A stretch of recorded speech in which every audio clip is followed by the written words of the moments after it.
Many lives are being ruined. A lot of people are being affected.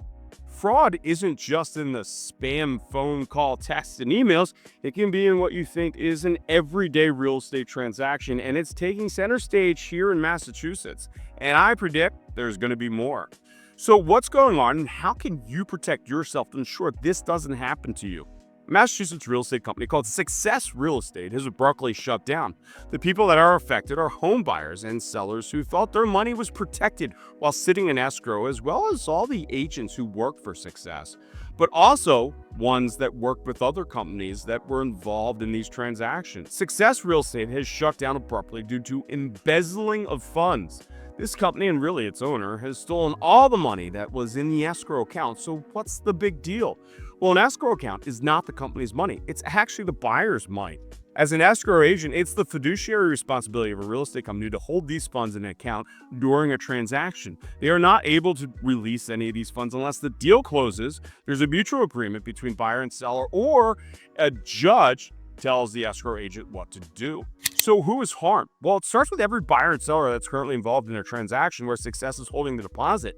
But agents and other brokerages who were involved in these transactions, they're going to be affected as well. And agents that were involved in past transactions where the property is closed but they have not been paid out, they're going to lose out on their money as well. All right, before we talk about how to ensure this doesn't happen to you if you're a property owner or a buyer, let's understand why this happened.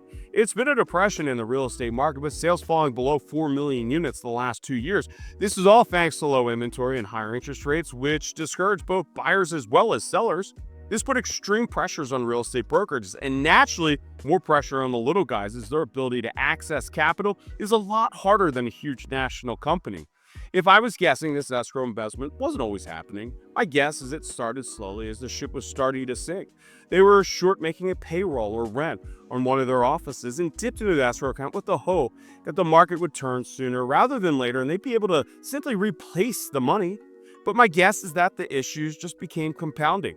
And it turned into basically a pyramid scheme as the deposits from a new property going under agreement would pay out the transaction that is closing or has closed. It's awful. Buyers will be left in situations where they may have lost their life savings. Sellers, I don't really know what it means for them. I mean, if I was a buyer, then I'd be arguing that my deposit was made to the seller's escrow agent and then that I thereby pay the seller these funds. I personally would be trying to force a sale if I was a buyer. And we know the seller's argument. At the end of the day, this would end up in litigation where no one will get anything because insurance doesn't cover fraud and there are no assets left. Now, I've been told of one story where an agent is owed more than $100,000 in commissions. They're going to be left with nothing. Another situation where a seller was under agreement for $1.6 million and where the buyers put $300,000 in deposits. The seller is moving forward with the sale at $1.3 million.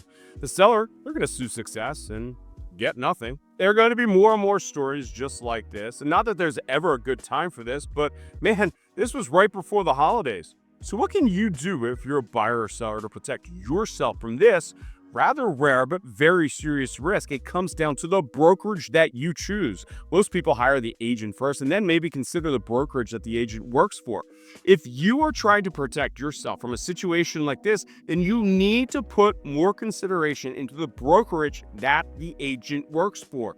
So what should you be looking for in a brokerage in order to mitigate your own risk?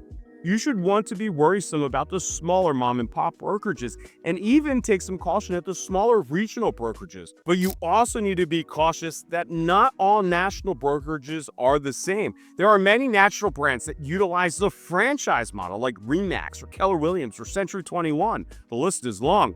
I'm just trying to give you some examples. Yes, the parent company of these companies, it's big, but the actual franchise owner is most likely a mom and pop operation. A great example I personally used to own a Remax franchise. Remax is a huge company, but it was me personally that was in charge of the escrow accounts. Now, you may also want to be leery of larger privately owned regional brands. Think William Ravis. It only takes one or two bad apples to make a slim possibility a reality. In my mind, if you want to mitigate your risk in this situation, then you need to work with national brands that own the operations from beginning to end. And I would have to imagine that a company that is publicly owned should provide you with even more comfort, as a public company means that the financials, they're constantly audited. Examples of companies that own all the operations from beginning to end are Real Brokerage, eXp Realty, Compass, LPT Realty, and most Coldwell Bankers. These are just a couple examples. Essentially, if you see the little asterisk with the each office independently owned and operated, then you may want to keep interviewing agents. And I know what some people are going to say the solution is. They're going to say, have an attorney hold the escrow funds instead. But that's just shifting risk to a small law office. The same issues of investment can happen in a small law office, just like a small real estate office. This is most likely something that you as a consumer have never considered. I know I've never considered it when I chose which office I wanted to be affiliated with, but I probably should have. Hey, it's Jeff Chubb. I've sold more than 1,000 houses.